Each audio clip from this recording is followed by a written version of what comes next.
Hello Magic Makers, welcome to Storytime with Mombierella. This is a young adult fiction and may be inappropriate for some younger viewers. The Beast Within, A Tale of Beauty's Prince by Serena Valentino. Copyright Disney Enterprises Incorporated, 2014. Chapter 18. The Odd Sisters Spy. At the top of a grassy hill was a dark green gingerbread-style mansion trimmed with gold and with black shutters. Its roof stretched skyward, its shape resembling a tall witch's cap. Nestled within the house were the Odd Sisters, having their morning tea. Martha was bringing in a tray of hot blueberry scones when she heard Lucinda squeal with delight. "She's here! She's here!" All the sisters ran to the window, tripping over themselves to see who was there. She walked up the dirt path, her beautiful golden eyes lined in black, shining with little specks of green in the morning light, as she made her way to the front door. Martha was there to greet her. "Flans! Ruby, quick! Get her a saucer of milk!" Flans walked in calmly, among the frenzied squeals of excitement that surrounded her. She took her customary seat at the kitchen table, where her saucer of milk was already waiting for her. Lucinda spoke first. "We've seen everything, Flans!" She was shaking with delight. She was so excited. "Yes, everything.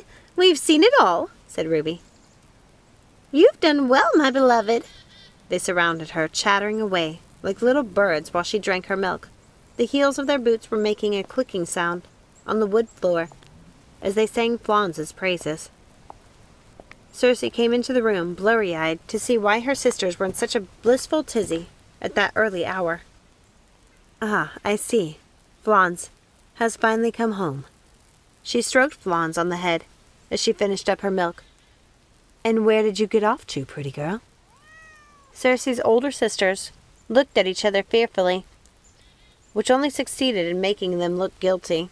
It was rare Circe let them get away with their small deceptions. They found it very hard to keep secrets from their little sister. They were often up to some sort of skullduggery, anyway, so it wasn't a stretch when she asked what they'd been doing. It was almost as if they liked being caught by her. Or perhaps I should be asking you, ladies, what you've been doing. Lucinda put on the most innocent face she could conjure, but it didn't fool Circe. "Oh, don't try pulling that with me, Lucinda. I know when you've been up to your trickery. Now, out with it." Flans looked up at the witches, all four of them, blinked slowly in thanks for the milk, adjusted her paws, and jumped down from the table. She was above such conversations. She curled up in front of the fireplace while the sisters had it out. "So?" Circe had her hands on her hips, waiting for her older sisters to answer. "Flans has been with the prince, keeping an eye on him for us, that's all." Circe rolled her eyes. "I told you not to meddle with him. I told you to leave him to me." Martha almost knocked over the teapot in protest. "We haven't meddled, I promise. We've just been looking in on him." Circe couldn't help asking, "And what did you see?" But she knew the moment she asked it was a mistake. The words rained down on her like a storm. She got caught in the flurry of their fragmented stories that they were all too pleased to share. "Oh, we've seen everything. Nasty, terrible things. Worse than we imagined. Murder, lies. He drove a girl to suicide. She jumped off the cliffs. Ugly, nasty, horrible beast. Broken hearts, romancing tarts. Ah, are we rhyming now? Lovely." Circe put an end to it before the rhyming continued. "No, you're not. No rhyming." Much like everyone else, Circe found it hard to follow her sisters when they got excited. You'd think after almost 20 years of living with them, it would get easier. But as the years passed, their mania just made Circe's head spin more. "Sisters, please. Just one of you speak, and please tell it slowly and in a straight line." The three witches were stone silent. "I know you're capable of speaking normally. I've heard you do it. Please." Ruby spoke. "He's turned into the beast, as we thought he would. He almost killed Gaston while stalking in the forest." Circe looked disappointed. "But he didn't kill him, so there's still hope?" Lucinda's already pinched lips puckered even smaller. You could always tell how angry she was by how small her lips became. You still love him, don't you? Cersei walked away from her sisters and sat on the chair next to the fireplace to be near Flans. I wish you could talk, dear Flans. I wish you could tell me what happened, so I wouldn't have to suffer these lunatic sisters of mine. Martha chucked her teacup at the wall in frustration. How dare you? Ruby had tears flowing from her eyes. I never thought to hear such words from you, little sister. Not after everything we've done for you. Cersei put an end to the theatrics at once. Just stop, all of you. Stop. I'm sorry. I didn't mean it. It's just sometimes you do drive me to distraction. Of course I'm not in love with him. I had just hoped he would have learned his lesson, changed his ways, and made a better life for himself. Lucinda smiled at her little sister. Of course, dear, you always care for people. We know. Sometimes we forget that we are not alike. We care only for you. We love you for your compassion. We just do not share it. Cersei didn't understand her sisters. They lived in a world logical only to them, with their own twisted moral code. Often, what they said made sense to her intellectually. Other times, their words simply confused her. This made her thankful for her capacity for compassion. Without it, she felt she would be just like her older sisters. It's hard to feel sorry for those willing to fling themselves into disaster. They're their own undoing, my dear. They bring it upon themselves. They don't merit your pity. Cersei sighed, because she knew there was logic in her sister's argument. There was just no heart. They sat to tea, chatting about everything the prince had done since she'd last seen him, this time more calmly. He thought he could break the curse with poor Tulip, and she really did love him, adored him.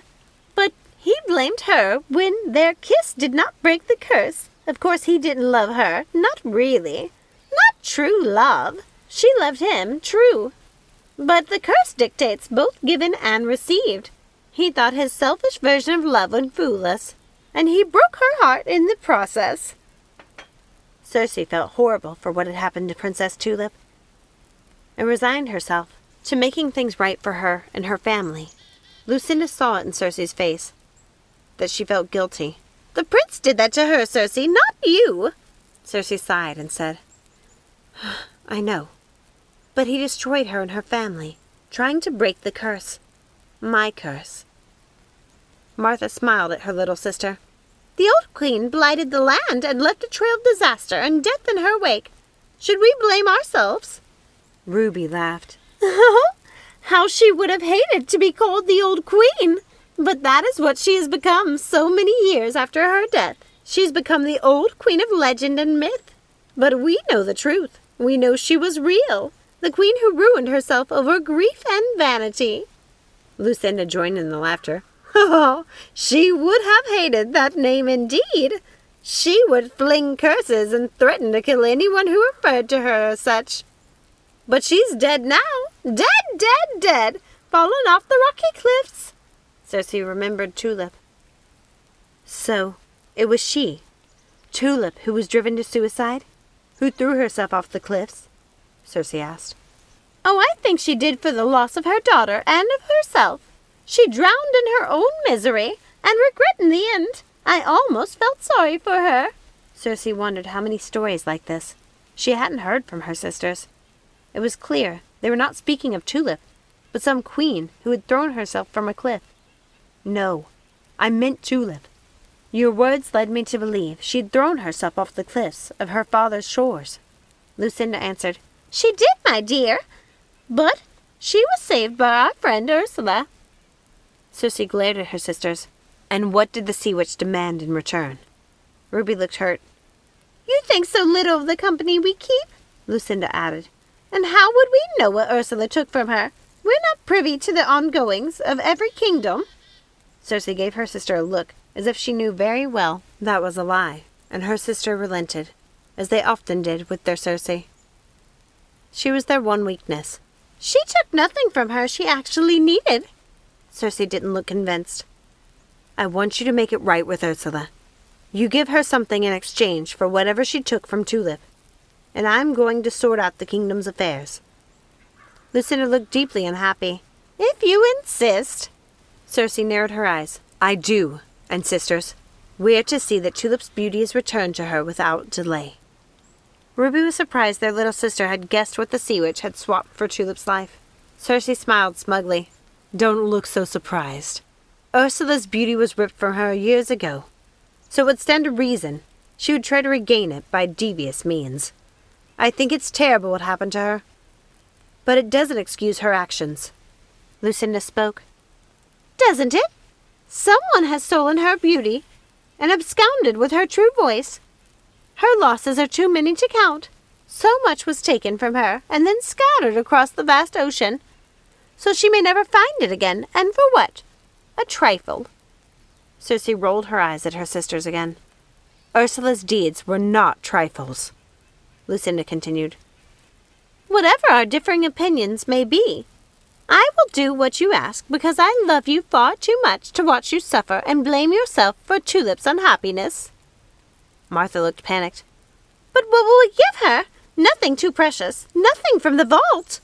Ruby was also in a panic over the thought of giving something away to Ursula. Circe would have us give away all our treasures. First one of our enchanted mirrors. Now what? Lucinda, who seemed unusually calm, quelled Martha's fears. Don't worry. We won't part with anything too precious, I promise. Then she spoke to Circe. I assume you'll be off to Morningstar Castle straight away? Circe had in fact decided she would venture out there right away. Yes, I will.